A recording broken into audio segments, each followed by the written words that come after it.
The guy says, this is the director of the Go Fast team. Listen what he says. So I'm the team leader of the group and designer of the rocket, and really kind of managed the whole event. And then I was also the launch conductor, did all the countdown. And the GoPro cameras, actually, all three of them did shut down on temperature. And the cameras were all mounted to the outer skin of the rocket, which does get really hot from the aerodynamic heating during the boost portion of flight. In fact, some of those areas can get upwards of 300 or 400 degrees. And the photographs from space are the first that's ever been captured from an amateur rocket that's actually reached space. And on top of that, you could actually see the moon in those off on the horizon, which makes those photographs even more spectacular. Here's what's interesting. Let's play this. I slowed it down. I want you to see. Is it spinning?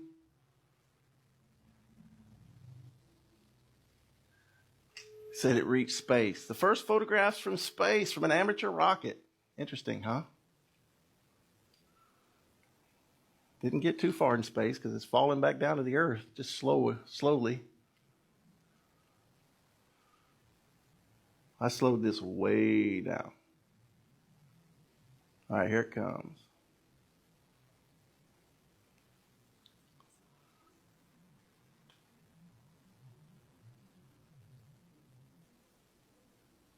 All right, here comes the moon. I want you to watch, look at the dimension, look at the size of the moon. Now, let me ask you something. When you look up in the night sky and the moon is out, is that what you see? Is it that small? But they clearly saw the moon. Okay. Of course, you see how the horizon gets flat, it gets bulged, it gets concave, but there's the moon. All right. Now, this is July 14th. I went back and did this myself. I checked this myself yesterday. I spent hours working on this. Just checking stuff out, double checking. All right, so I went to time and date, or whatever it is, .com, because it'll give you, on this basically flat map, it's going to give you the position of the sun and the moon at any time and date you want to put in.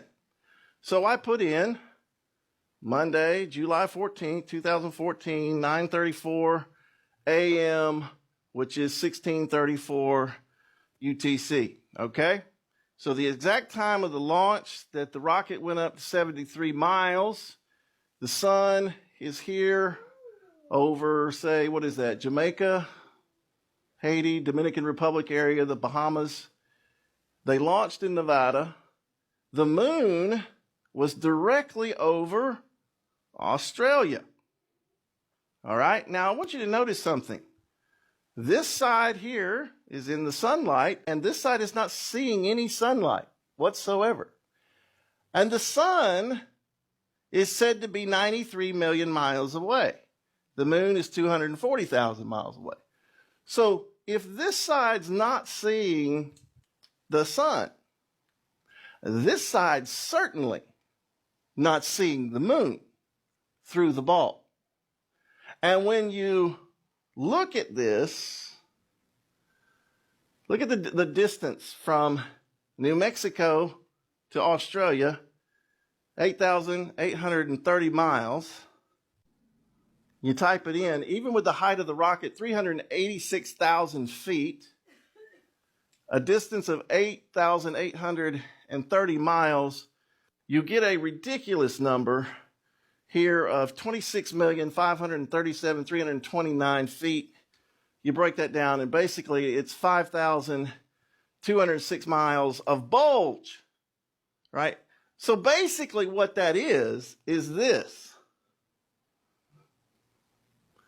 The exact opposite sides in the heliocentric model for the moon to be positioned here over Australia. I did this myself with Google Earth. Here's Nevada. You can barely see it over here, the USA. Here's this. This is in darkness. This is in the sun. This side's not seeing any of the sun, yet it's further away, technically, than the moon.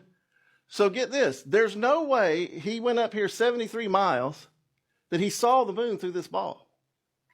No way. No possible way.